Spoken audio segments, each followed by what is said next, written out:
Roxas 8. Welcome to the Karen Show. On today's episode, I'm sharing a few things that I've learned in therapy. Yes, I do go to therapy. I have been going for the past 5 years.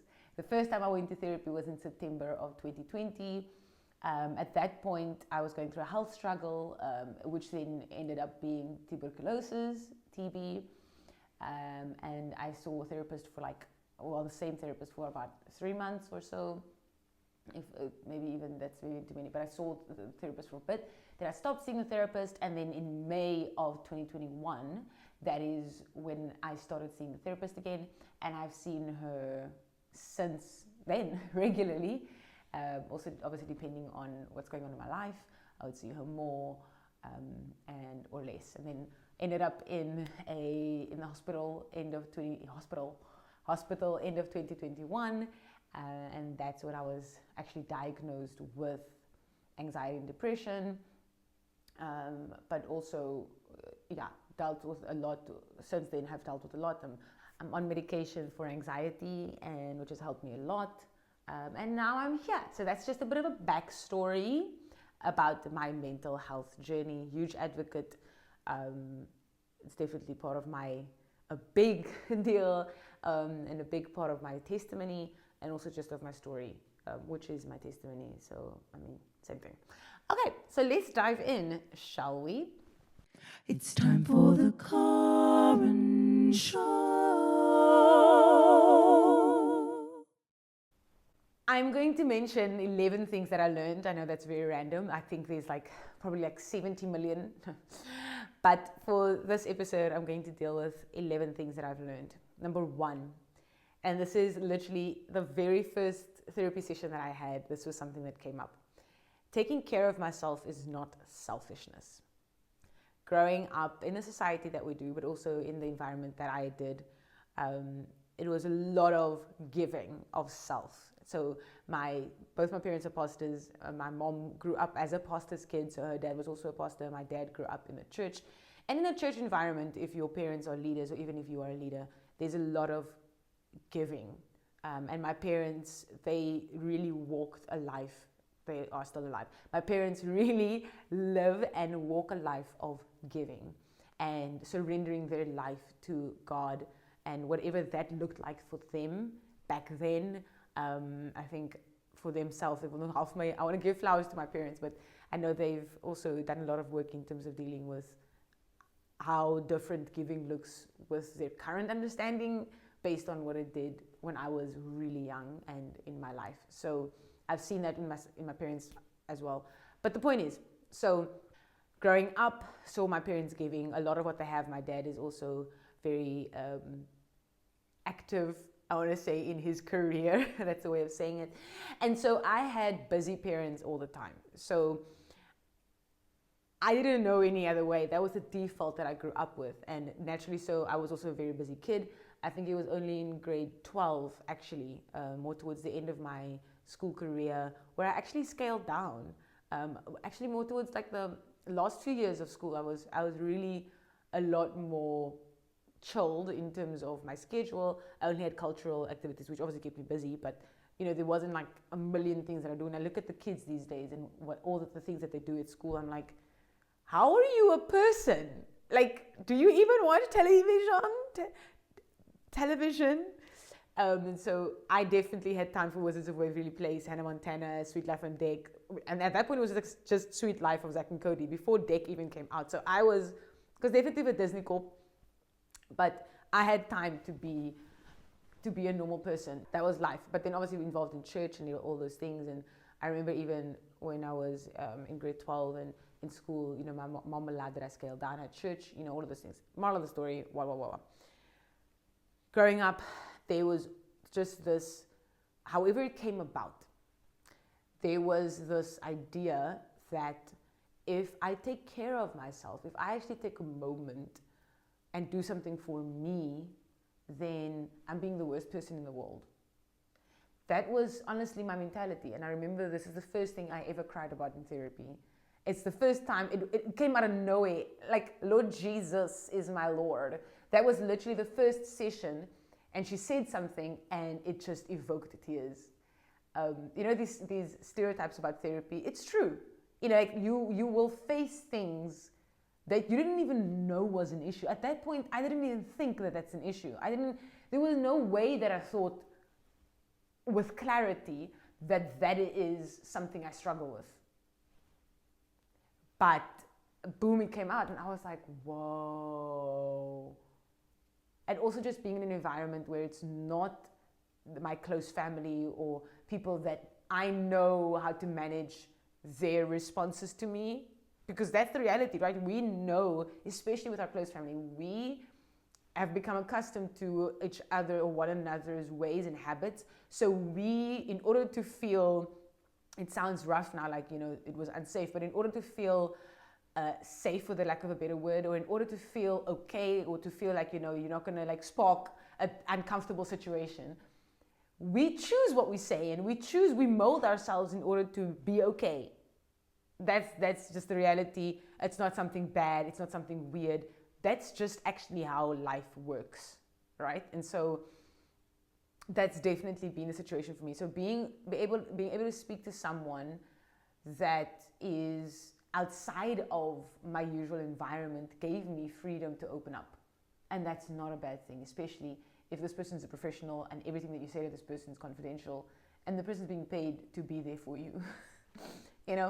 Okay, just wrapping that point up. I think it's amazing and it's incredible to live a life where you give to others and where you serve others and where you put others above yourself, right? That's an amazing thing. It's something healthy. We need that as human beings. It's just, for me, where the difference comes in is when we're giving to those people or giving to others, giving to organizations, giving to whatever, from a place of bitterness and resentment. That for me is when the line has to be drawn, because now I'm giving to you out of obligation. I'm not giving to you cheerfully, which scripturally, that's what, God says, God loves a cheerful giver. If I'm giving to you begrudgingly, I don't want someone to give something to me if they don't really want to give it, because it's not a free gift then. You know what I mean? And it's the same thing with time. And so if I'm walking around giving to people and I'm out here being like, that's actually what I look like on the inside, then that's something to reconsider. It's like, okay, well, but why am I doing this? Is this within my means? Do I actually have the time to do this? Do I actually have the capacity to do this? Am I mentally fit to be able to spend time with you, to share this little 2 cents of life that I have left for the day? There's considering all those things. And so, that's definitely something that I sat with when it came to therapy. And something that I've heard a lot is, when people are like, yeah, I'm just going to choose to be selfish. I don't necessarily agree with that, because if I'm choosing to take care of myself, I'm not being selfish. I'm actually just living a healthy life. Do you know what I mean? There's a difference between being selfish and actually just having a healthy boundary-driven life. Being able to say, no, that's not me being selfish. There's just a difference. Discretion. But there's a difference between being selfish and actually just taking care of myself. There is. And so that's one big thing. Okay, second thing is, this might sound weird, but to me it doesn't sound weird at all. I learned that doing what makes me happy is not a bad thing. If you guys could spend a day in my brain in 2019, sure. 2015, oh my goodness. Let's not even go to 2014. There was some battlefields, war zone. I'm talking about there was almost no room for joy. No room. This little bit.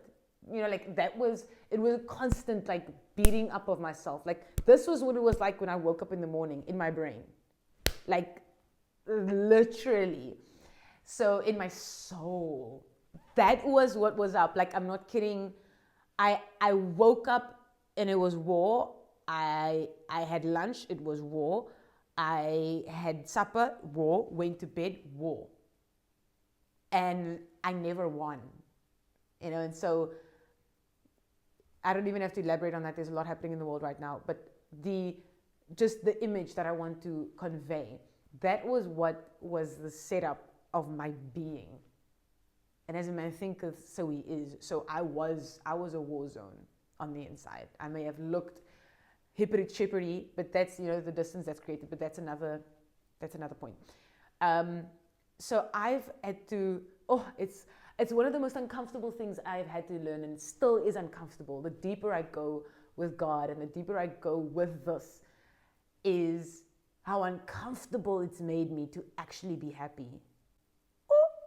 I'm talking about, like, literally, like, chills is a good thing when you get chills, right? It's like, oh my word, I got chills when you sang.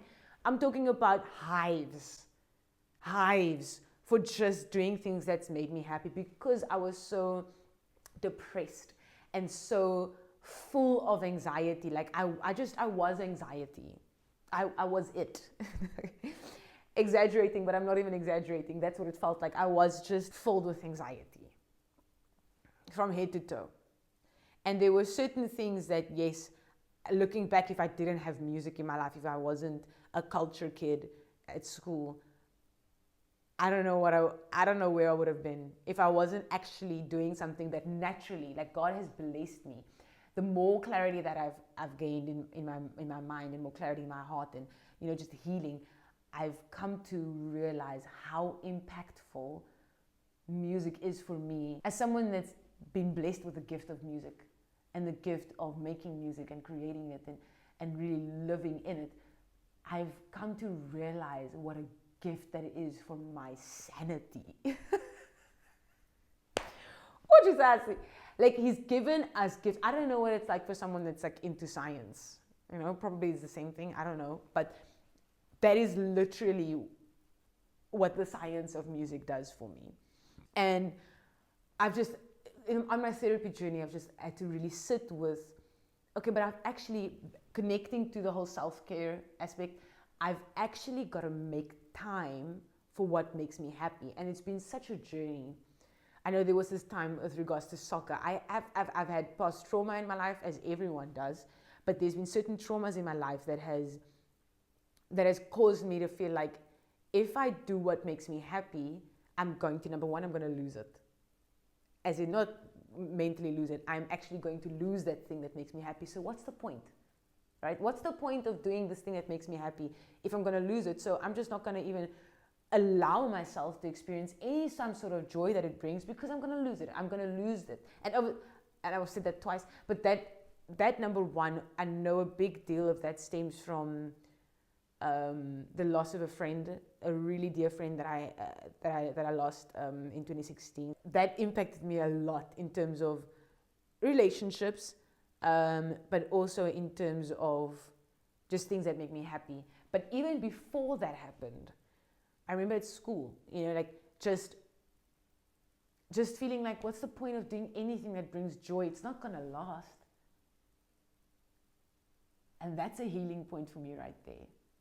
Because I also do these videos for my own healing as well. But that's a healing point for me, because it's actually a matter of, if you have severe anxiety and severe depression, life is a gloom.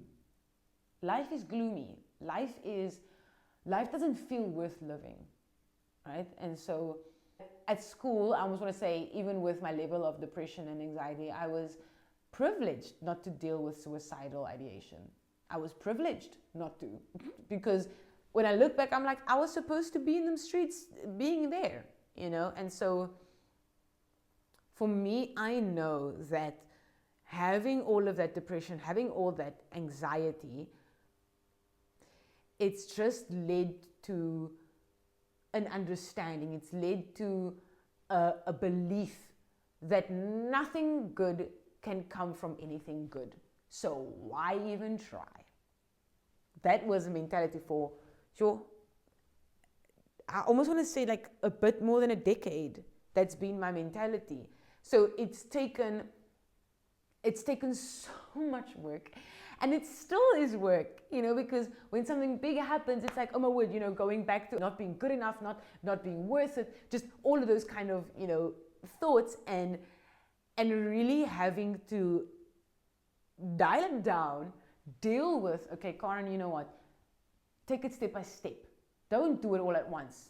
Take it step by step. Do one small thing that makes you happy each day. And it's come to this point where I can now freely play the piano for a long time and experience and actually allow that joy to resonate in my soul. That's not something I could do before. And there was a thing with soccer. I love playing soccer. I really do. I haven't done it in a very long time, but I love the feeling of playing soccer. And there was even a point where I was like, you're not going to play soccer because playing soccer leads to this, this, this, and this. So you're not playing soccer. That was literally the mindset. And so for me with therapy, it's something that's come up regularly and something that's been encouraged. Do what makes you happy. That's what gives you fuel. Do what's healthy for you. That's literally part of having a healthy life. I know my therapist has said, there's things that you've got to do daily.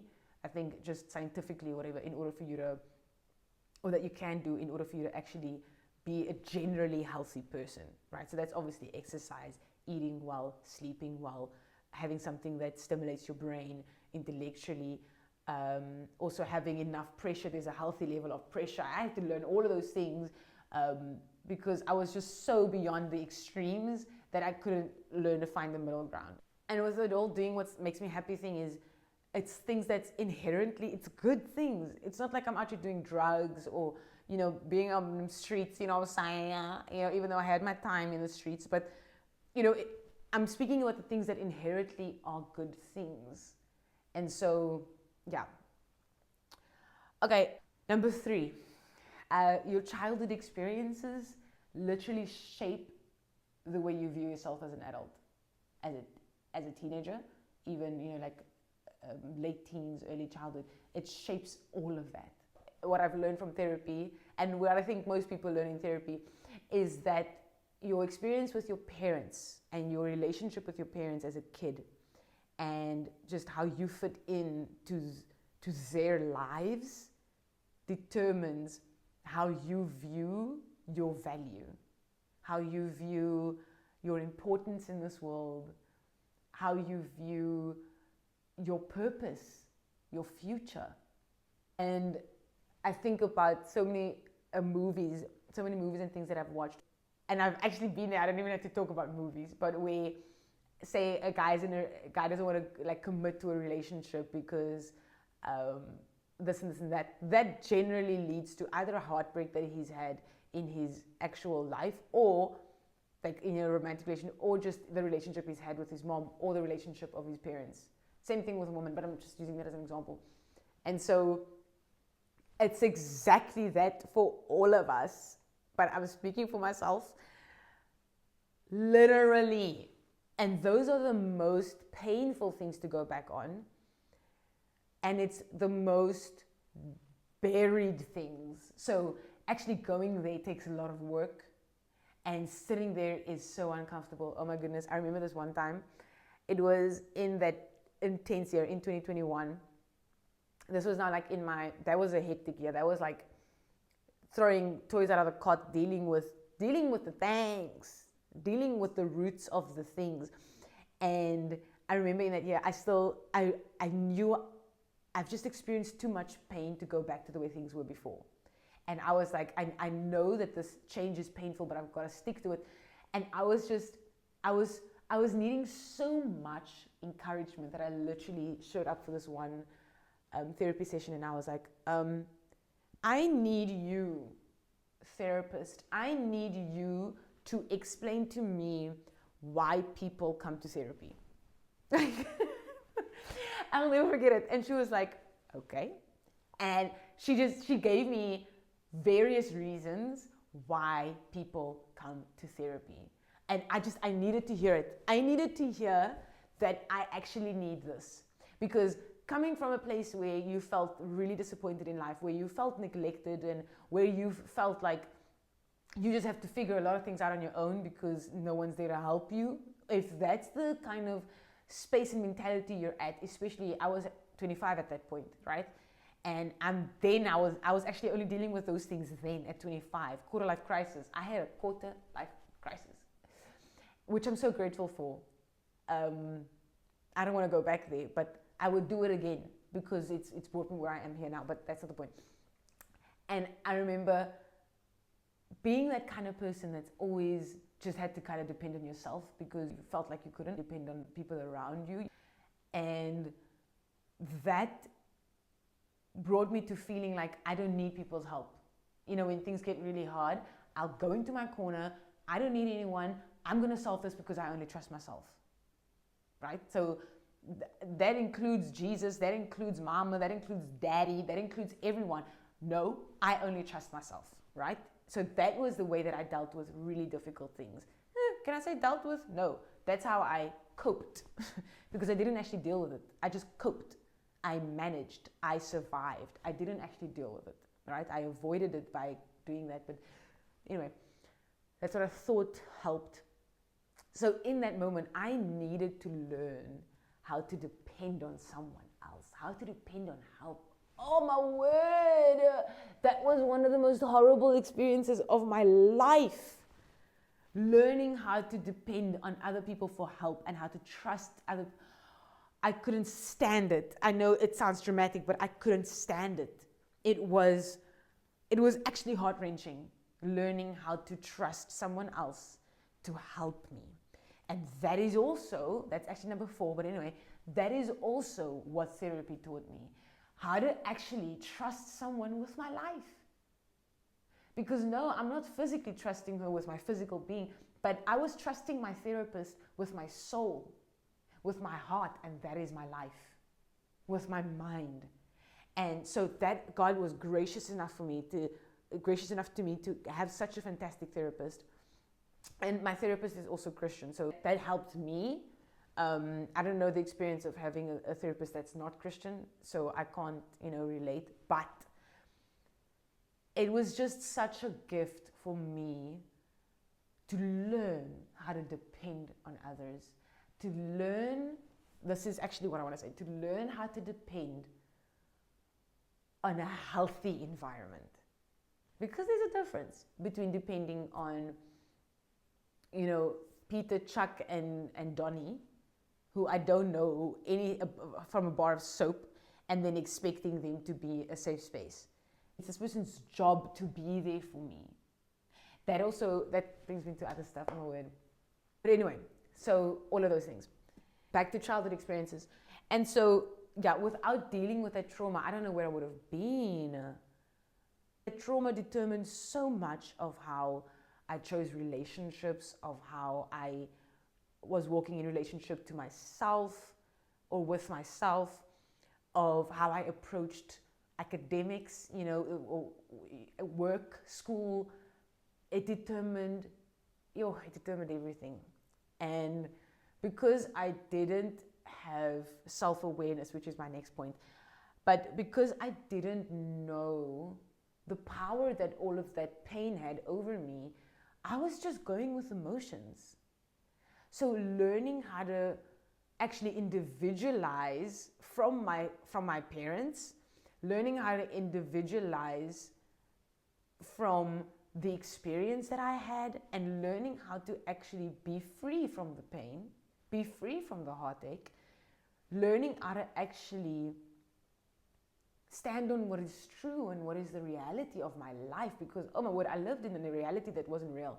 I lived within the idea that my family is perfect. And just like light bulb moment, there is no perfect family. No one's perfect. There is literally no perfect family. Regardless of upbringing, regardless of how great certain, there is no perfect family. And so just having, number one, my bubble gebaar, but number two, having that realization that this is your reality. Oh Lord, it was one of the most devastating things I've ever experienced. Oh, I literally get emotional on the inside thinking of how heart-wrenching that, tears in my eyes, of how heart-wrenching that was to learn about just how what I've experienced impacted so much of myself, and being someone that has depression struggles and was just such a sad kid. Oh, you can see the tears. But being someone that was just such a sad kid, I don't remember a moment in high school. I don't remember a moment in high school not being depressed. I cannot tell you that there was a moment where I wasn't going to bed feeling like I'm the most horrible person on earth. That was my constant and consistent reality as a teenager. Feeling immense pressure to live up to a standard that wasn't necessary, and then obviously coming in with being a pastor's kid and also having high achieving parents, you automatically feel like, okay, but I'm also supposed to achieve. Whether it's told to you or whether it's not said to you, there is an automatic feeling, I've got to be great too. If you have this deep feeling of unworthiness and feeling like you don't belong, and just this bolderende, what is that? This loud, roaring lie and belief that you have no purpose and that you're just lost. And then you have this surface level serious anxiety saying that you've got to achieve. You've got to achieve, because that's the only way that you're loved. That's the only way that you're seen. That's the only way that you're recognized. Having that dichotomy, I want to say, and the discrepancy of not feeling loved or not knowing, not that knowing that you're loved, it's horrible. It's a harsh condition for any person, let alone a teenager. Not having that belief, because I had experiences where I was shown love, where I was, provided for, taken care of. But I didn't experience, because of these feelings of feeling unworthy and, like that kind of, that feeling that was there, having that and then having this discrepancy, it is painful. And it is debilitating. And I think that it could only have been grace that's kept me. It could only have been the Lord's hand over my life, because just thinking back on the emotions that I felt, and just thinking back on the pain that I experienced inside, and just the lies that were just always there. It's only grace that I survived, and it's only grace that I could get through school, but also just not be 6 feet under. Honestly, I see it so many times with so many kids these days taking their own lives because they don't know what to do with these kind of emotions. And God has graced me to be on the other side of those emotions.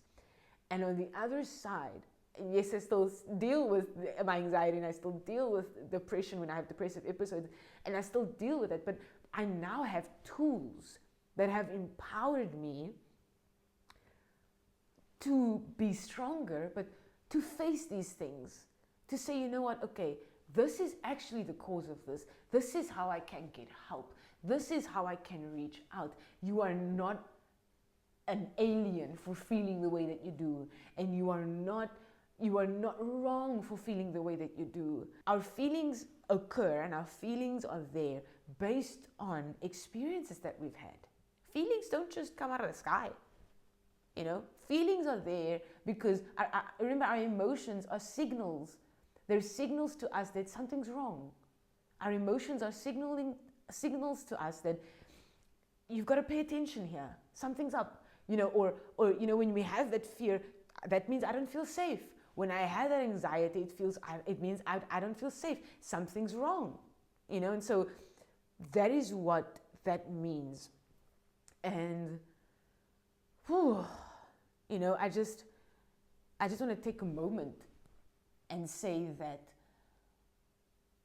God loves you. I want to say that you are not an idiot for feeling the way that you do. You are not too broken to be loved, ever. You are never too broken to be loved. You are never too ugly on the inside of your heart to be changed. Never. You are loved.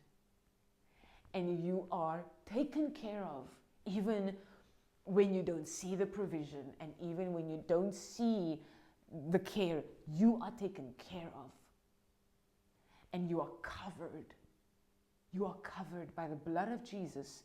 You are covered. I'm going to make this part 1 because my Lord came to, I've come through 3 things, but I'm going to make this part 1.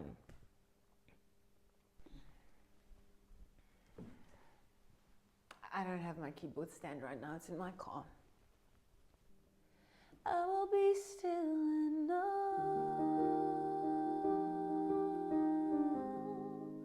I will be still